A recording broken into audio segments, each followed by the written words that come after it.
प्रभावे कृत्स्नकर्मणाः तस्मै संज्ञानरूपाय नमोस्तु परमात्मने। अहिंसा परमो धर्म के महावीर भगवान के संत शिरोमणि आचार्य गुरुवर श्री विद्यासागर जी महाराज जी के, आचार्य श्री पूज्यपाद स्वामी जी के,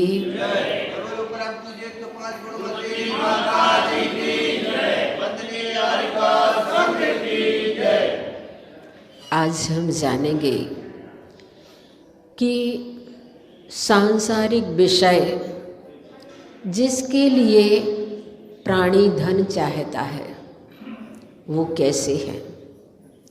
आचार्य पूज्यपाद स्वामी ने गाथा के माध्यम से उन पंचेंद्रिय विषयों के बारे में और उन विषयों के लिए अर्जित करने वाले धर्म के बारे में बताया है।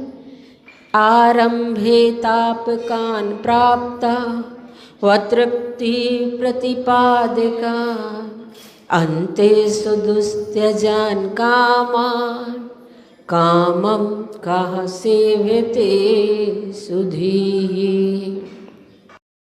आरंभे प्रारंभ में, तापकान संताप देने वाला, पैसा कैसे कमाया जाता है।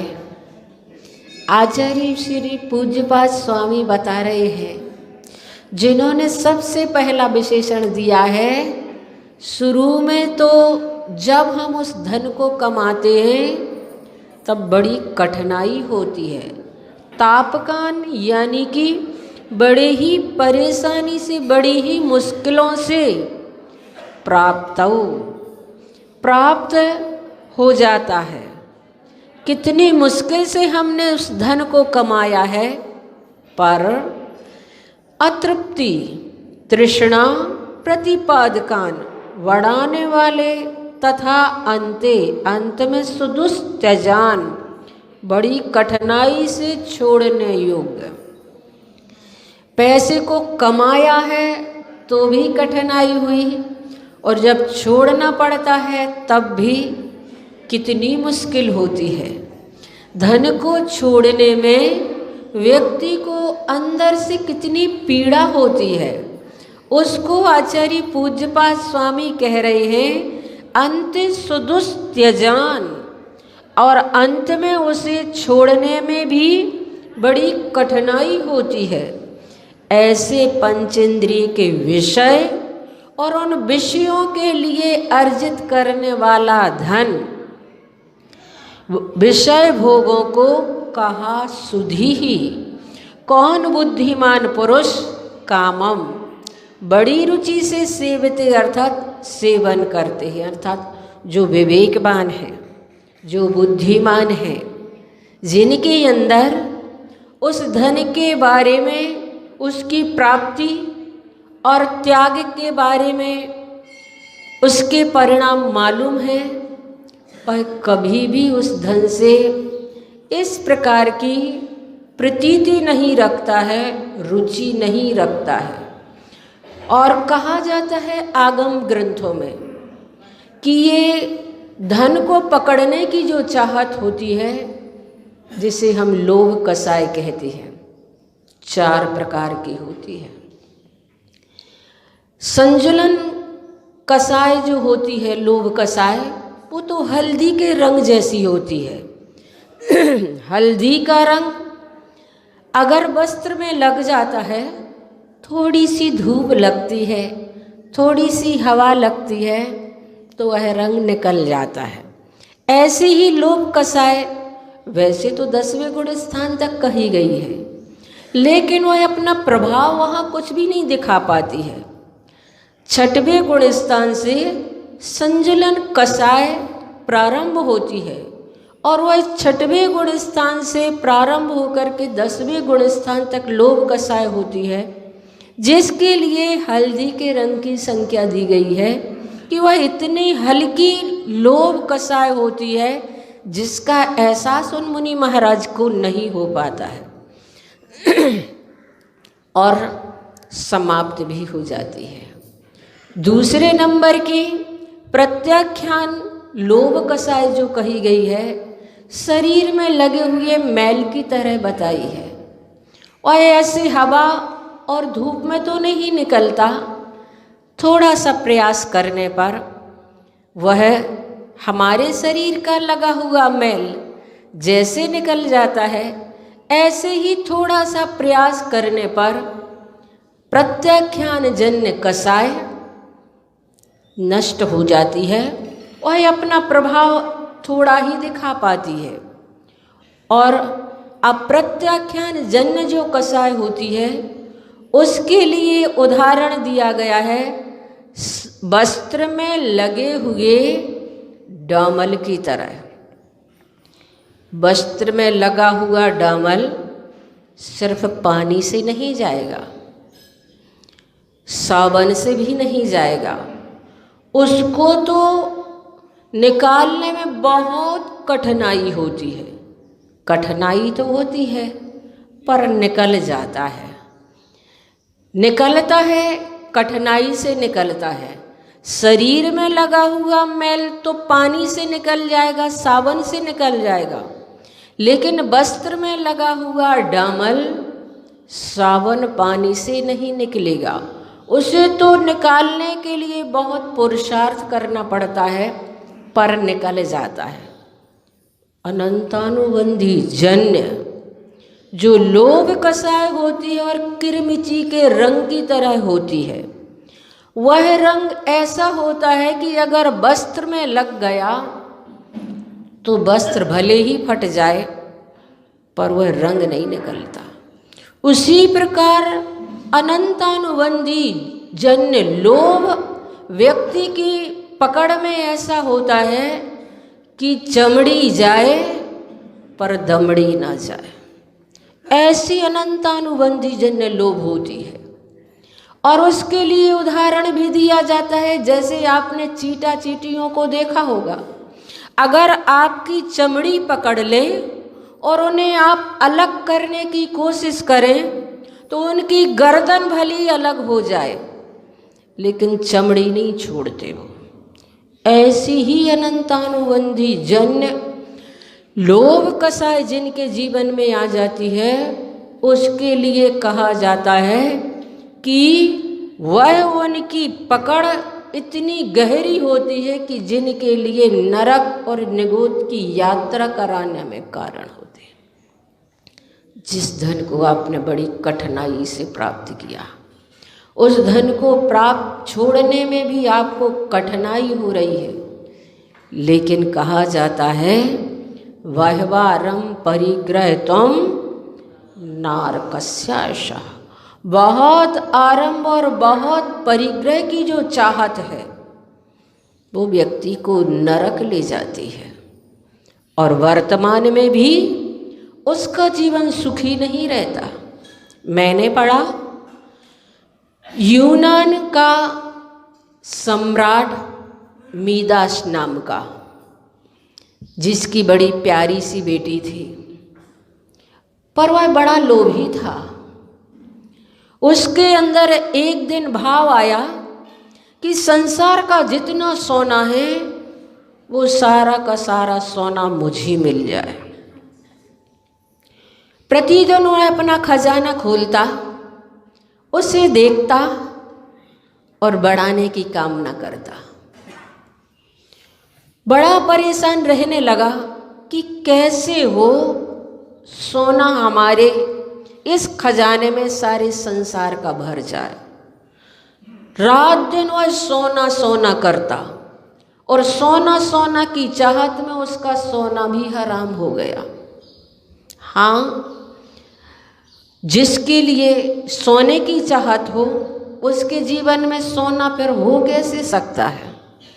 आचार्य श्री भी कहते हैं कि लोगों के गले में चैन तो रहती है, लेकिन मन बेचैन रहता है। क्यों बेचैन रहता है? इसीलिए बेचैन रहता है कि कहीं गिर ना जाए, कहीं कोई चुरा ना ले, कहीं कोई किसी भी प्रकार से ये हमारी चैन इधर उधर ना हो जाए। तो गले में भली ही चैन है, पर मन बेचैन हो गया। ऐसा ही वह मिहिदास धन की, सोने की चाहत में उसका सोना हराम हो गया। एक दिन उसने देखा उसके खजाने के दरवाजे पर देवदूत खड़ा है। उसने मिहिदास को परेशान देखा, पूछा, मिहिदास तुम इतने परेशान क्यों दिखाई दे रहे हो? मांगो, तुम क्या मांगना चाहते हो? तुम जो वरदान मांगोगे तुम्हें वो मिलेगा। मिहिदास ने कहा, देवदूत मुझे तो बस एक ही वरदान दे दो कि मैं जिसे छूऊं वह सोने का हो जाए। देवदास ने उसके लिए वरदान दे दिया। बड़ा खुश हुआ, प्रसन्न हुआ, सोचने लगा सारी दुनिया का सोना अब मेरे खजाने में आ जाएगा। और दूसरे दिन से तो उसने सोना बनाना ही प्रारंभ कर दिया। सबसे पहले कुर्सी पर बैठा तो देखा कि कुर्सी सोने की हो गई। उसने अपने हाथ मेज पर रखे, मेज सोने की हो गई। अरे वाह, मेरी कुर्सी सोने की हो गई, मेज सोने की हो गई। बहुत आनंदित, बहुत खुश। वहाँ से उसने दौड़ लगाई और अपने बगीचे में पहुँचा। बगीचे में पेड़ों को उसने छुआ तो पेड़ सोने के हो गए, पत्तों को छुआ तो पत्ते सोने के हो गए, फूलों को छुआ तो फूल सोने के हो गए, डालियों को छुआ तो डालियाँ सोने की हो गई, गमलों को छुआ तो गमले सोने के हो गए। लौट कर वापस आया, कुर्सी पर बैठा, बड़ी चैन की सांस ली। आज मेरे पास दुनिया का सबसे ज़्यादा सोना है। फूल कर वह कुप्पा हो रहा था, इतना खुश, इतना प्रसन्न, इतना आनंदित कि उसकी खुशी समा नहीं रही थी। उसने अपनी बिटिया को आवाज़ लगाई, देख बेटी, ये सारा का सारा सोने का होता चला जा रहा है। बेटी तो दौड़ी दौड़ी आई और मिहिदास ने खुश होकर उसे उठाया, अपनी गोदी में बैठाया और उसके सिर पर हाथ फेरा प्यार से। देखा तो बेटी सोने की हो गई। अरे ये क्या हो गया? वो तो बड़ा दुखी हुआ, बेटी सोने की हो गई। बड़ा हैरान और परेशान। और अब उसके लिए भूख भी लगाई थी। तो भूख जैसी उसके लिए लगी, सामने भोजन की थाली आई। उसने रोटी का ग्रास तोड़ा तो रोटी सोने की हो गई। अब तो वह झल्ला गया, ये क्या है? मुझे इतनी भूख लगी है, मैं खा भी नहीं पा रहा हूँ। उसने बड़ी बेसब्री से पानी का गिलास उठाया कि पानी सोने का हो गया।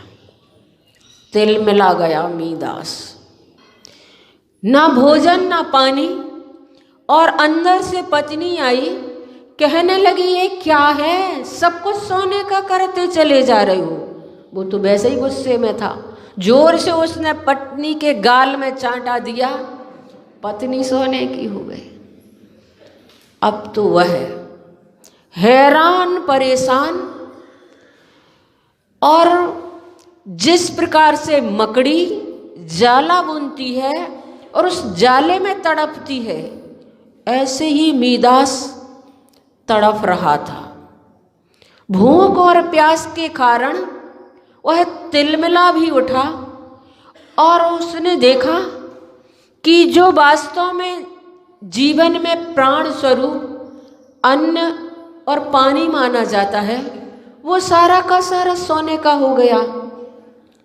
वह फर्श पर पड़ा, उल्टी सांसें लेने लगा और वरदान मांगने लगा। पुनः उसने देवदूत को पुकारा, देवदूत सामने आया और कहा, मीरा साहब तुम्हें और क्या चाहिए? कहने लगा, मुझे अब कुछ भी नहीं चाहिए, जो वरदान मांगा था मैंने वो और वापस ले लो। क्यों, क्या हुआ? इस वरदान से तो ना मैं खा पा रहा हूं ना पी पा रहा हूं, और मेरा जो परिवार था वो भी उजड़ गया है। मुझे ऐसा वरदान नहीं चाहिए, अपना वरदान वापस ले लो। तो बंधुओं, गोधन, गजधन, बाजधन और रतन धन सार, जब आवे संतोष धन, सब धन धूल। बंधुओं, वास्तव में इसीलिए आचार्य पूज्यपाद स्वामी ने यहाँ पर ये कारिका हमें बताई और कहा कि तुम जिसके लिए, जिसकी चाहत में बेचैन हो जाते हो, वह तुम्हारे लिए सुख नहीं दे पाएगा। अगर सुख प्राप्त करना है तो अपने जीवन में उस समता धन को अर्जित करो, ताकि तुम्हारा जीवन सुखी हो जाए। समय अपना हो गया है, इतना ही कह करके मैं अपनी वाणी को विराम देती हूँ। 9 बार बड़े बाबा का जाप करेंगे। ओम ह्रीं श्रीं क्लीं मैं बड़े बाबा रे हम नमः।